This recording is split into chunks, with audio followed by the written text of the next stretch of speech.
Rumpelstiltskin, retold by Robin Green and Bowen Scarf.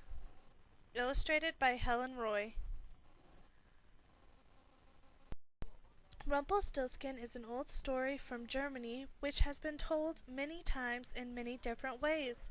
This time it has been written like a puzzle with pictures instead of some words.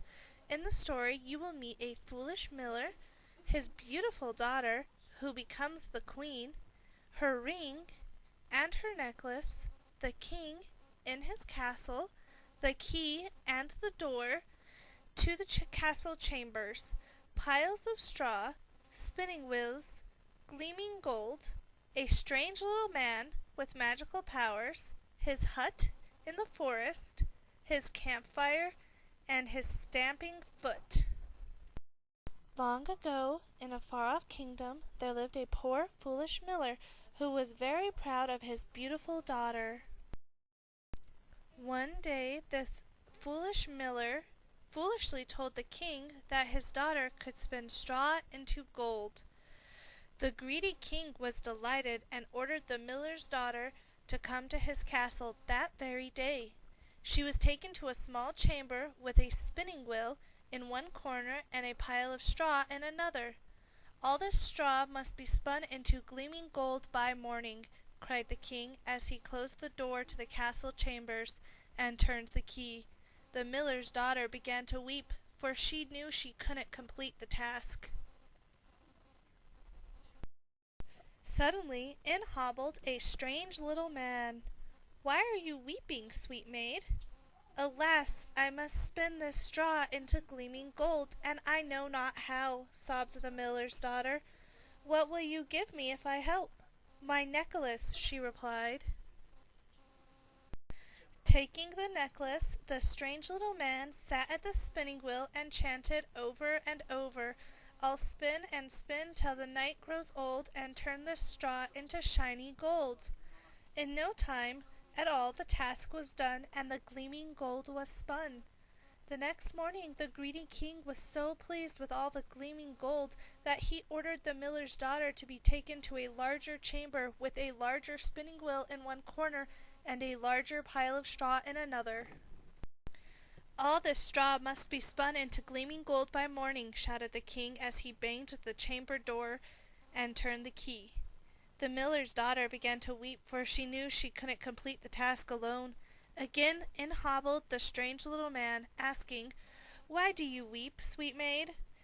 "Alas, I must spin this large pile of straw into gleaming gold, and I do not know how," sobbed the miller's daughter. "What will you give me if I help this time?"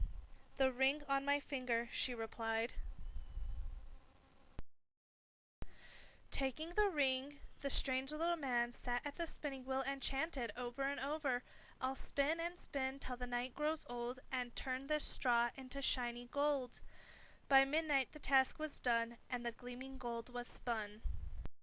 Next morning the greedy king was so pleased with all the gleaming gold that he ordered the miller's daughter to be taken to the largest chamber in the castle.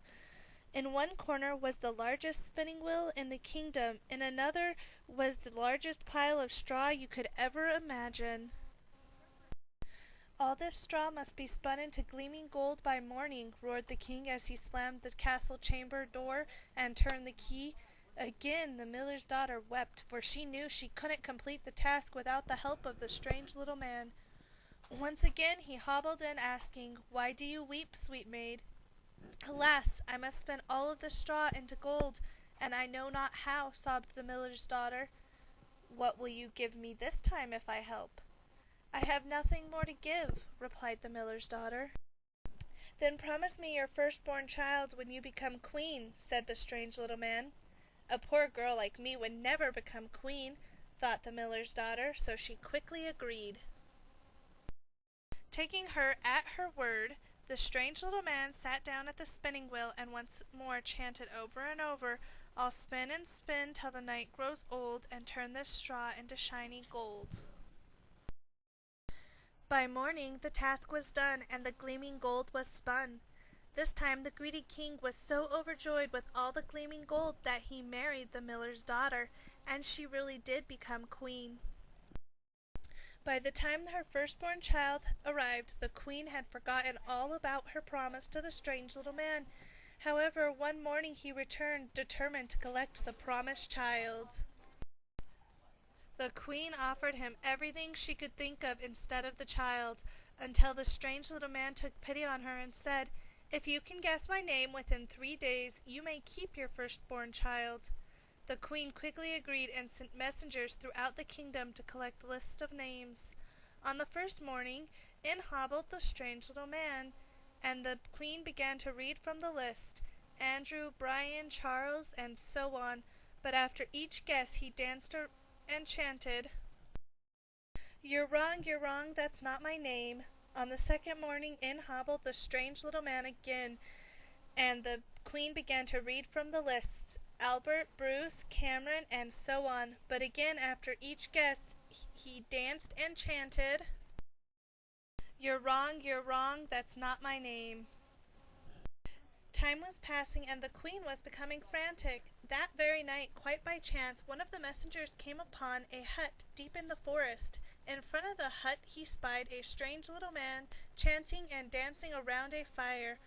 "Round and round this fire I go, my real name she will not know. The queen will never win this game, for Rupelstiltskin is my name."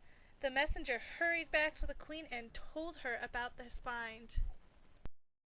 When the strange little man arrived on the third morning, the queen was ready for him. Once again she began to read from the list, Anthony, Bert, Claude, and so on. Once again, after each guess, he danced more wildly and chanted even louder, you're wrong, that's not my name." Finally, the queen said, "Could your name be Rumpelstiltskin?" At this, the strange little man became enraged. He screamed and he shouted, he shook and he stamped. He stamped so hard that he drove his stamping foot through the floor. Then, knowing that he was outwitted, Rumpelstiltskin hobbled off to his hut deep in the woods, and he never returned to worry the queen again.